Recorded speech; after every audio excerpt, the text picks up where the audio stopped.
Diana Ross n'a jamais été qu'une simple légende de Motown.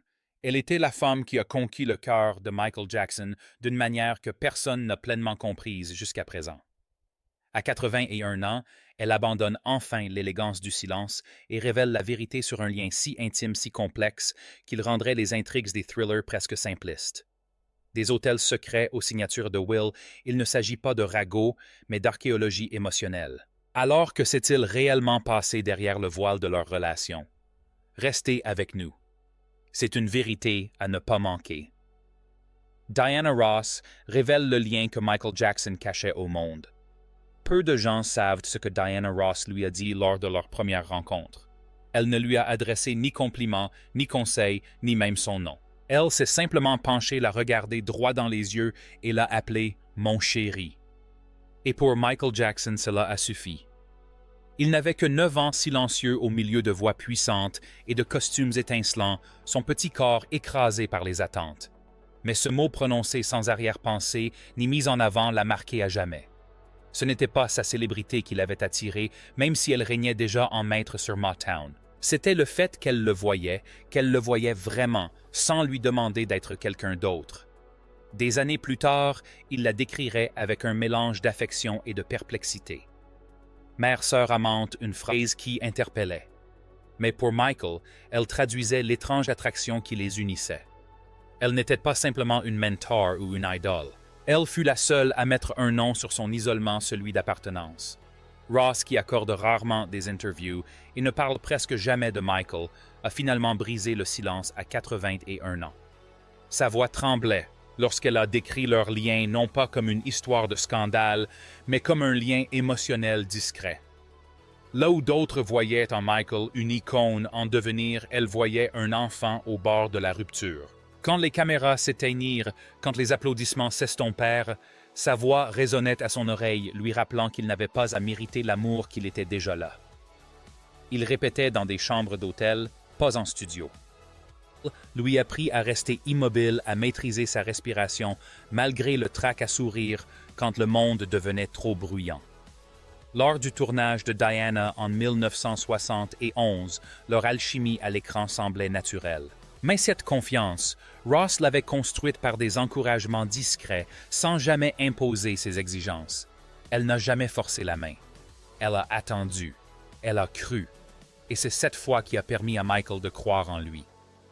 Des décennies plus tard, le monde le connaissait comme le roi de la pop. Mais Ross entendait encore la voix du garçon qui autrefois l'appelait tard le soir, lui murmurant des peurs que la plupart n'auraient jamais imaginées. « Est-ce qu'il m'aime encore ?» lui a-t-il demandé à plusieurs reprises. Pas les fans, pas l'industrie, mais ces quelques personnes qui le connaissaient avant que le masque ne se durcisse. Il souffrait tellement. Ross a confié que derrière toute cette brillance se cachait un garçon qui avait simplement besoin de quelqu'un pour lui tenir la main. Aujourd'hui encore, dit-elle, elle se reconnaît parfois dans sa façon de bouger, de parler, de se préparer mentalement avant d'entrer dans une pièce. Joanne n'était pas de l'imitation, c'était de la mémoire. Il n'a pas seulement appris d'elle, il l'a gardée près de lui dans chacun de ses gestes. Et que s'est-il réellement passé durant ces longues journées sur le tournage de Wiz était-ce de l'amitié ou quelque chose de plus profond? Poursuivez votre lecture. Que s'est-il passé pendant le tournage de Wiz en 1978? Michael Jackson n'était plus le jeune garçon aux yeux écarquillés qui buvait les paroles de Diana Ross. À 20 ans, il se trouvait à un carrefour complexe. Plus l'enfant star de Motown, pas encore le phénomène mondial qu'il était destiné à devenir. Toujours en quête d'identité tant publiquement que dans sa vie privée, Michael endossa le rôle de l'épouvantail, un personnage avide de sagesse incertaine de lui-même et désirant désespérément appartenir à un groupe. C'était à bien des égards le reflet de sa personnalité hors écran. Diana, quant à elle, tenait le rôle principal de Dorothy. Mais The Wiz n'était pas qu'un simple film pour eux. C'était un rythme partagé, l'occasion de respirer le même air, de travailler côte à côte et d'exister dans l'espace de l'autre sans intermédiaire ni interférence médiatique. Pour une fois, pas de brèves visites en coulisses, pas de conversations précipitées lors des remises de prix. Cette proximité constante et ininterrompue commençait à se voir. Les membres de l'équipe chuchotaient à propos de leur conversation prolongée entre les prises de la douceur avec laquelle Michael se comportait en sa présence, une douceur qui semblait différente. Un moment cependant se démarqua plus que les autres. Michael, d'un naturel calme et réservé, invita Diana à séjourner dans le modeste appartement qu'il avait loué pendant le tournage. Seul sans assistance, sans entourage. Personne n'en a parlé ouvertement. Diana n'a donné aucune explication. Michael n'en a jamais parlé. Mais cette nuit-là, quelque chose a changé le regard que leur entourage portait sur eux. Ils ont interprété 2 chansons dans le film Ease on Down the Road et Brand New Day. Ces chansons étaient pleines d'énergie débordante de vie. Mais à y regarder de plus près, il y avait autre chose. Sous la chorégraphie et les harmonies impeccables, on percevait des regards de subtils changements de posture et d'expression presque imperceptibles. Ce n'était pas qu'une performance, c'était une présence. Une compréhension silencieuse s'établissait entre eux dans ces instants improvisés. The Wiz n'a pas rencontré le succès commercial. Les critiques l'ont jugé forcé, voire maladroit. Mais pour Michael, cela représentait bien plus qu'une simple revendication. Après le tournage, il se comportait différemment, plus calme, plus introverti. Son sourire habituel s'estompa légèrement, mais son regard était plus assuré, comme si pour une fois on lui avait permis d'être simplement lui-même, sans être un spectacle, sans être une icône, juste un jeune homme qu'on avait vraiment vu. Et s'il ne l'a dit qu'une seule fois, pourquoi ces paroles résonnent-elles encore si fort aujourd'hui? Poursuivez votre lecture. Il y a encore beaucoup à découvrir. La confession que Michael ne pouvait plus retirer. En 1982, lors de ce qui aurait dû être une simple interview pour le magazine Ebony Michael Jackson, alors à l'aube d'une gloire fulgurante, grâce à Thriller, a laissé éclater sa colère comme peu l'avait jamais vu. L'atmosphère était détendue, les réponses préparées. Puis d'un ton désinvolte, comme si les mots lui avaient échappé, il a lâché « C'est Diana Ross, je l'adore ». Sans métaphore, sans effet de manche, juste 5 mots prononcés à voix basse. Les personnes autour de lui ont ri nerveusement. Certains ont cru qu'il plaisantait, mais ses proches savaient que ce n'était pas une blague. Il ne jouait pas la comédie. Ce moment était le fruit d'années d'efforts. Depuis son enfance à Motown, Michael adorait Diana non seulement comme artiste, mais comme personne. Ce n'était pas qu'un simple béguin. Elle était à bien des égards son guide. Il avait même dit un jour qu'il l'épouserait s'il le pouvait, et quand il le disait, il le pensait vraiment. Diana était plus âgée, certes, et vivait dans un monde bien différent du sien, mais cela lui importait peu. Avec elle, il se sentait vu, protégé, compris. C'est pourquoi, lorsque l'invitation à son mariage est arrivée, il n'y est pas allé. Il n'a pas présenté d'excuses. Il n'a pas appelé. Diana Ross épousait l'homme d'affaires norvégien Harry Naas Jr. lors d'une cérémonie intime en Europe. Et Michael lui est resté silencieux. Selon des sources proches du studio, il a disparu pendant des jours. Pas de répétition, pas de séance en studio, pas de chorégraphie, juste le silence. Un silence qui se passe d'explication. Quand on lui demanda enfin pourquoi il n'était pas parti, il répondit sans ciller « Je l'aimais et je l'aimerai toujours ». C'était tout, rien de plus. Pour le monde, Michael restait le roi de la pop. Mais à cet instant précis, il n'était qu'un homme en deuil de ce qu'il n'avait jamais vraiment possédé, mais qu'il avait toujours désiré. Ce n'était ni chaotique ni dramatique. C'était d'une profondeur tranquille. Il n'a jamais dit de mal d'elle, jamais accusé personne. Diana avait choisi son bonheur, sa voix. Mais pour lui, elle restait la fille de Motown, celle qui le voyait quand le monde l'ignorait. Ses amis remarquèrent le changement. Son sourire s'estompa. Il se fit plus rare. Certains disaient qu'il avait cessé d'écrire pendant un temps, non pas par manque d'inspiration, mais parce qu'il n'arrivait pas à terminer ses chansons. Il ne cherchait pas à la remplacer. Il n'aimait plus jamais personne de la même façon en public. Il ne s'agissait pas de s'accrocher à des chimères. Il s'agissait d'honorer quelque chose qu'il n'avait jamais vraiment pu laisser partir, même après l'avoir laissé filer. Il a gardé cet amour toute sa vie, non pas comme un regret, mais comme un trésor sacré. Des murmures entre les notes. Michael Jackson disait souvent que la musique était le seul endroit où il pouvait dire la vérité. Et si l'on tendait l'oreille, certaines chansons exprimaient ce qu'ils n'avaient jamais osé dire à voix haute. Dirty Diana et Remember the Time n'étaient pas de simples tubes, c'étaient des confessions à peine voilées. En 1987, Dirty Diana a déferlé sur les ondes avec une énergie communicative. Il la décrivait comme une mise en garde contre les fans obsessionnels. Mais l'année où Diana Ross épousait Aura Jr., ce morceau empreint de frustration et de nostalgie semblait trop personnel pour être ignoré. Sa façon de chanter sur scène, les poings serrés et cette flamme blessée dans le regard a semé le doute, et si la chanson ne parlait pas seulement de groupie, mais de quelqu'un qu'il ne pouvait nommer. Puis vint Remember the Time en 1992. Luxuriante, romantique et empreinte de nostalgie, elle racontait un amour révolu à jamais perdu. Dans le clip, il incarne un homme qui aspire à une reine déjà conquise. L'élégance de ses gestes, la douleur qui se cachait derrière chaque note. C'était une dévotion rythmée. Bien qu'il ne l'ait jamais confirmé, ses proches connaissaient la vérité indicible. Lors d'une conversation téléphonique privée enregistrée avec son ami Glenda Michael, a dit un jour « Notre relation n'existait que dans mon imagination. Pas de drame, juste un chagrin silencieux. » Elle avait été son mentor, son pilier, peut-être même une figure maternelle à ses débuts. Mais, à un moment donné, les frontières se sont estompées. À Neverland, il y avait une pièce que peu de gens voyaient. Ni un sanctuaire, ni une obsession, juste un coin tranquille, rempli de photos de mode de souvenirs d'elle. Non pas de quoi se vanter, mais de quelque chose à conserver. Michael n'a jamais rien demandé en retour. Ce qu'il portait n'était ni possession, ni approbation publique. C'était un souvenir.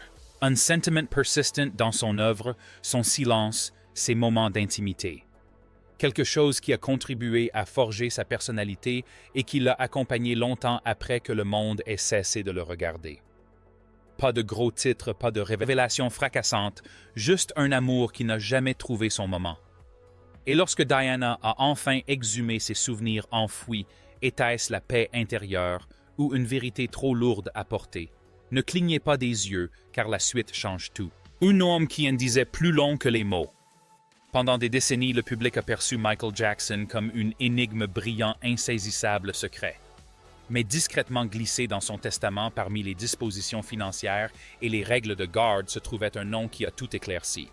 Diana Ross, ni une sœur, ni une cousine proche, ni une associée, ni une... Michael l'avait désignée comme la personne en qui il avait le plus confiance. Si sa mère bien-aimée Catherine n'était plus en mesure de s'occuper de ses enfants, c'est Diana qui prendrait la relève. Cette décision n'avait pas été prise à la légère. Elle n'était pas née de la nostalgie ou de la sentimentalité. Elle était motivée par quelque chose de bien plus profond, d'indicible et pourtant puissant. L'acte de Michael n'était pas seulement un écho de l'amour. Il reflétait la dévotion, la confiance et une histoire trop complexe pour être exprimée. Il n'avait jamais été du genre à se livrer, encore moins à confier son héritage. Pourtant, là sur le papier, la preuve était là. Diana n'était pas seulement une muse ou une mentor, elle était de la famille. Et ce qui est plus poignant encore que ce qu'il a écrit, c'est ce que Diana n'a jamais fait. Elle ne s'est pas précipitée vers la presse. Elle n'a ni confirmé ni infirmé. Elle est restée silencieuse. Un silence qui résonnait plus fort que n'importe quel titre à la une. Comme s'ils avaient bâti un monde que seuls eux deux comprenaient. Un espace où Michael, le garçon qui ne faisait confiance à personne, avait trouvé celle qui, il en était convaincu, veillerait sur les aspects les plus fragiles de sa vie après sa disparition. Mais leur histoire n'a pas commencé avec des avocats ni une tutelle légale.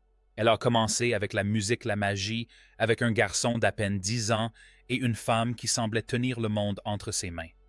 Avant les récompenses, avant les opérations, avant la solitude, Michael se tenait aux côtés de Diana, les yeux grands ouverts, le cœur tendre, observant chacun de ses gestes. Elle ne lui a pas enseigné comme un professeur l'aurait fait. Elle vivait et il observait. Sa façon de se mouvoir sur scène, d'occuper l'espace, sans complexe, sa voix qui emplissait les salles et sa présence qui imposait le silence aux foules. Voilà les leçons qu'il a retenues. Elle n'était pas seulement une star à ses yeux. Elle était le modèle. Il copiait ses rythmes, son charisme, la façon dont elle inclinait la tête ou étendait un bras. Il l'a même admis fièrement en interview, non par imitation, mais par hommage. Diana n'était pas qu'une simple influence. Elle fut la première étincelle qui donna naissance au personnage scénique de Michael. Son glamour, son élégance, sa façon de se sentir à l'aise sous les projecteurs, tout cela constitua l'ossature de sa propre grandeur. À ses débuts, les costumes impeccables, les paillettes, le mystère de son regard, tout cela n'était pas le fruit du hasard. C'était un écho d'elle. Myla, où Diana avait incarné l'archétype de la diva, à Motown. Michael la propulse dans une nouvelle dimension hantée, surréaliste, inaccessible. Et c'est peut-être pourquoi, même devenu l'homme le plus célèbre du monde, il a continué de porter son essence en lui. Non pas par des mots ni par des hommages ostentatoires, mais par des gestes, des silences et des choix que seuls ceux qui l'observaient vraiment pouvaient comprendre. Et s'il n'avait jamais prononcé son nom, pourquoi tout ce qu'il touchait portait-il encore l'empreinte de sa présence? Poursuivez votre lecture, car ce qui suivit changea tout en un instant. Ce qu'elle dit enfin. Cette femme de 81 ans qui, pendant des décennies, n'avait offert qu'un silence soigneusement calculé, lorsqu'on l'interrogeait sur lui, prit enfin la parole, calmement, clairement, et sans chercher la pitié. Ce n'était ni lors d'une interview, ni sur scène. C'était un après-midi pluvieux. Sa voix était assurée, ses cheveux argentés, encadrant un visage marqué par le triomphe et la retenue. Les personnes présentes étaient venues simplement lui rendre visite, ignorant qu'elles allaient assister à ce qui ressemblait le plus à une confession de sa vie. « Michael m'aimait », dit-elle, laissant les mots résonner comme une musique s'éteignant sur une dernière note. Il m'aimait d'un amour indescriptible. Quelqu'un rit nerveusement croyant à une plaisanterie, mais elle ne rit pas. Elle secoua simplement la tête, laissant la vérité s'installer doucement. Aucune émotion dans sa voix, aucune emphase, emphase juste le poids d'une réalité qu'elle portait en silence depuis des décennies. Et lorsqu'on lui demanda si elle l'aimait en retour, son regard se posa sur le thé froid dans sa tasse. « Je tenais à lui, » dit-elle, « de toutes les manières possibles. Mais l'aimer comme il m'aimait, je ne me le suis jamais permis, car c'était trop réel. Il n'y avait aucune amertume, seulement de la lucidité. » Pendant des années, fans et proches du milieu ont tenté de comprendre ce qui unissait Michael Jackson et Diana Ross. Il n'y a pas eu de baiser volé, de lettres divulguées de scandales dans la presse à scandale, mais de temps à autre, un petit détail filtrait comme son refus d'assister à son mariage ou le dépôt de droits d'auteur pour Dirty Diana, daté du jour même de son union. Même les propres mots de Michael laissaient entrevoir une profondeur que le monde pouvait ressentir sans jamais pouvoir la nommer. Dan's Ebony en 1982, il déclara simplement « C'est Diana Ross. Je l'adore. » Sans sous-entendu, sans métaphore, juste un fait. D'autres signes étaient pourtant bien visibles. À Neverland Ranch, un visiteur s'est souvint d'une pièce où ses photos étaient exposées sous une lumière tamisée, encadrée, agencée, presque sacrée. Personne ne savait pourquoi cet espace existait. Personne n'osait poser la question. Et dans son testament de 2002 dissimulé sous des couches de formalités juridiques, Michael a écrit que si sa mère ne pouvait pas élever ses enfants, ce serait Diana. Ni Janet, ni LaToya, ni une amie. Diana. Pour certains, cela pourrait paraître une simple coïncidence. Mais pour ceux qui comprenaient la vie de Michael, sa façon de superposer le sens au symbole et de masquer ses émotions derrière ses performances, rien n'était jamais le cas. Chaque geste, chaque omission était délibéré. Et le silence de Diana n'était pas du détachement. C'était une protection car elle comprenait le poids délicat d'être à la fois son idole et l'objet de son désir. Et elle portait cette vérité sans jamais avoir besoin de l'expliquer. Mais à votre avis, qu'est-ce qui a vraiment changé lorsque Diana parlait de Michael? Était-ce une réflexion ou une révélation? Ne clignez pas des yeux, car la suite vous surprendra. La femme que le monde avait oubliée, puis dont le monde s'est souvenu. Pour quelqu'un qui s'était si profondément retiré du monde, le retour de Diana Ross en 2025 ressemblait moins à un retour triomphal qu'à une discrète reconquête. Lorsqu'elle a foulé le tapis rouge du Met Gala ce soir de printemps à New York, ce n'était pas qu'une question de mode. C'était un message. À 81 ans, elle se déplaçait avec l'assurance sereine de quelqu'un qui n'avait plus rien à prouver. Des célébrités arrivaient.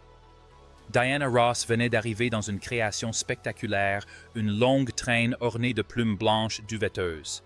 Sa robe au design époustouflant flottait derrière elle, sa traîne de plus de 5 mètres, étant brodée des noms de ses enfants et petits-enfants. Chaque lettre brodée à la main comme une lettre d'amour en soi était bien plus qu'une simple tenue. C'était une histoire, celle de décennies de gloire de famille et de résilience. Peu savaient que c'était son plus jeune fils Evan qui l'avait encouragé à y assister.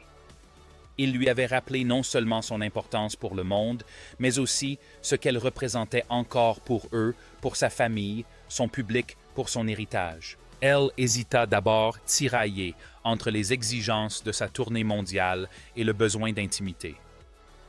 Mais finalement, l'amour l'emporta.